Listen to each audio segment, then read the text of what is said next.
This is our 12.4 day 1 notes. We're going to learn about the difference quotient and the derivative of a function. So let me first explain what this is visually. And there are a couple of terms that we need to know and a couple of interchangeable terms. So we want to make sure that we recognize that they're the same thing. So first, let's look at this graph. And I want to just pick out a random point here. And we know that this distance is on our x-axis. So this is the distance of x, which means the y value would be f of x. When we evaluate the function at x, we would get the y value. Okay? Now, if I add a value to this, I'm just going to say this distance here, this is going to be h. So the y value would have to be taking x plus h and substituting it into the function. And that would be that y value. When we connect these 2 points, that is your secant line. So it has 2 points of intersection on the function. The tangent line, if you think back to geometry, the tangent line can only touch at one spot. So that would be your tangent line. So as we start to talk about these terms, this is kind of visually what's going on. So let's look at what this is all called. So the first term you need to be aware of is the difference quotient. That is the same thing as the slope of the secant line. So that first blue line that I drew, when we use the difference quotient, we're finding the slope of that line. To find the difference quotient, this is what we're going to use. So f of x plus h minus f of h, or f of x all over h. Now, the derivative, this is a new term. The derivative is also the slope of the tangent line. So the second blue line that I drew, that tangent line, that is also called the derivative. And when we find the slope of that tangent line, we're finding the derivative. And the way that we do that is we take the limit as h approaches 0 of the difference quotient. Okay? Now, it's kind of hard to tell here, but there is special notation for derivative, and it's using like a little apostrophe after the f. So when you see that, that's the notation for the derivative. All right? And then the last step we're going to be using should be a little more familiar. We're going to find the equation of the tangent line through a specific point, and we're just going to use point slope formula. So that should be something that you're familiar with. Okay, let's look at our first example. So there's a lot of directions here. So the first thing we need to do is find the difference quotient, which is the same thing as the slope of the secant line. Then we're going to find the derivative, which is the slope of the tangent line. We'll think of this as like a slope generator. And then we're going to find the equation of the tangent line through that point. So there's 3 big steps here. So I'm going to start with finding the slope of the secant line, which is the difference quotient. So f of x plus h minus f of x all over h, which means the first thing I'm doing is I'm plugging in x plus h into my function. So everywhere I see an x, I'm replacing it with x plus h. Okay, so right there, what I have in purple, that is f of x plus h. Then I am going to subtract, and I'm going to use parentheses because I have to subtract this whole quantity. Now I'm just going to subtract f of x, which is literally right there in front of you. So x squared minus 2x plus 3. Okay? And then that is all over h. All right? So there's your setup. Now we just need to start simplifying. So in my numerator, x plus h squared is x squared plus 2xh plus h squared. minus 2x minus 2h plus 3. And then I have minus x squared. I'm distributing that negative, so plus 2x minus 3. And then this is all over h. Now here's the fun part. Everything without an h will cancel. So this is a really good checkpoint. Make sure everything that doesn't have an h will cancel with something else. And if you're finding that things aren't canceling, then you know you need to go back and check your work, right? So let's see. I have an x squared and a negative 2x squared. Those are going to cancel. I have a negative 2x and a positive 2x. Those cancel.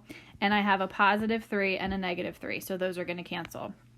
So here is what we are left with. We have a 2xh plus h squared minus 2h all over h. So again, every term that didn't have an h canceled. That's what should happen. So now what we want to do is we want to factor out an h in the numerator. And hopefully you see why, because now these h's are going to cancel. All right. So what we are left with here is 2x plus h minus 2. We have just completed the first step, okay? This is the slope of the secant line. Okay, so that is your first step. Okay, so now we need to focus on getting our slope generator. We need to start working on that tangent line. So to do that, we need to find the derivative.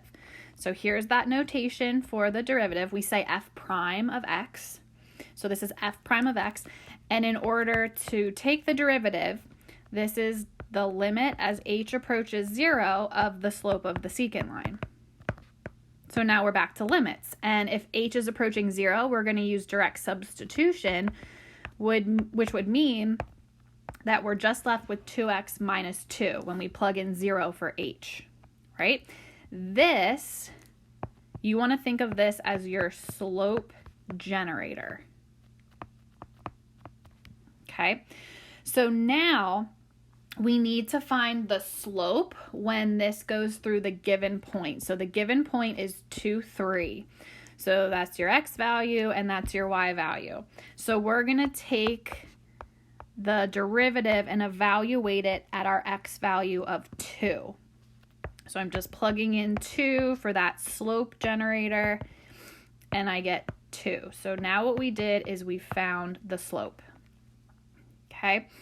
Now the last step is we were told that we need to find the equation of the tangent line through the given point. Well, we have the slope and we have the point. So now we're going to use the point slope formula. So I have y minus 3, because that's from the point. That's my y value in the point, equals m, which is 2. We just got that here. And then x minus x1, the x value is 2 from the point that we were given. Okay. Now, if you want to change this into slope-intercept form, you may, but I'm not going to require it. So this is actually as far as you need to go. So this is the equation of the tangent line through the given point. And you're done with that problem. Yes, I know it was a lot of steps, but you're done now. Okay, so let's take a look at example 2. I'm going to use my whole screen. So the first thing we need to do is find the slope of the secant line, which is using the difference quotient. So this is f of x plus h minus f of x all over h. So the first thing we're doing is we're evaluating the function at x plus h. So everywhere there's an x, you're substituting x plus h. So I have 4 times x plus h plus 2. So that is the f of x plus h part.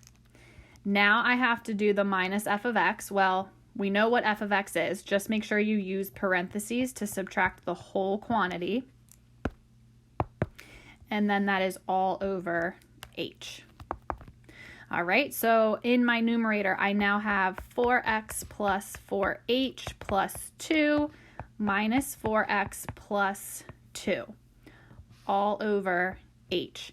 Remember, every term without an h should cancel. If it's not, then you know you need to go back and look at some of your work. So I have a positive 4x and a negative 4x. I have a positive 2 and a... See, this is how you know you need to go back and check, because Miss Sangri wrote a plus, or no, she wrote a minus 2, and that should be a plus 2. Not that it's really going to make much of a difference, but it does help you check your work. Okay, so everything with an h canceled. So right now we are left with 4h over h. And obviously those h's are going to cancel, and you are left with 4. So the slope of your secant line is 4.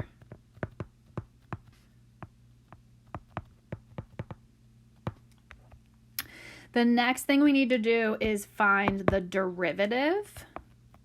So f prime of x, we find that by taking the limit as h approaches 0 of the slope of the secant line. Well, obviously you can tell there's no h's left, so if we're thinking direct substitution, there's no h to plug in, which means your limit is just 4.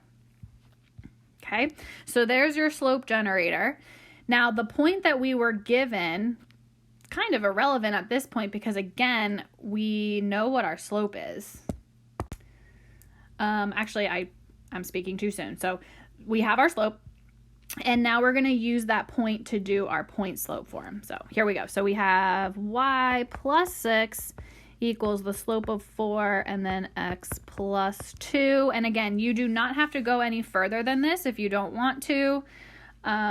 So there is the slope of your tangent line.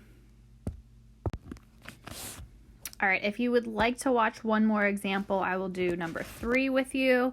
So the first step is to find the slope of the secant line. So I need to plug in x plus h for all the x's. So here I have negative 3 times x plus h squared minus 5 times x plus h. And then I'm subtracting f of x, so I need to use parentheses to subtract the whole quantity. And that is all over h. So now I have negative 3. X plus h quantity squared is x squared plus 2xh plus h squared minus 5x minus 5h plus 3x squared plus 5x all over h. Yes, this is a lot of work. Okay. Now I'm distributing the negative 3, so I have negative 3x squared minus 6xh minus 3h squared minus 5x minus 5h plus 3x squared plus 5x all over h. So this is the part where anything without an h should cancel, and if it's not, we need to go back and check our work. So I have a negative 3x squared with a positive 3x squared. I have a negative 5x with a positive 5x. Everything else has an h left, so we're in good shape. So now I can factor out the h in the numerator. So I am left with negative 6x minus 3h minus 5. So that allows our h's to cancel. So the slope of your secant line is negative 6x minus 3h minus 5. All right, step 2 is to find our derivative. F prime of x is when we take the limit as h approaches 0 of the slope of the secant line.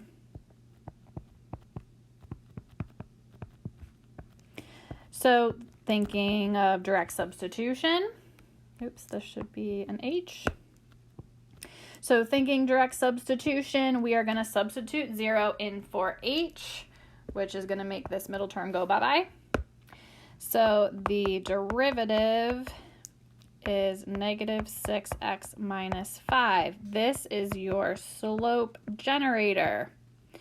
So now we're going to use the point that we are given. We have an x value of 1, so I'm going to evaluate that derivative at 1. So it looks like we should get negative 11. So that is your slope. And for point slope form, we need a point and a slope. And we're in luck because we have our point and now we have our slope. So y plus 8 equals the slope of negative 11, x minus 1. And if you prefer to leave it in that form, then you are done.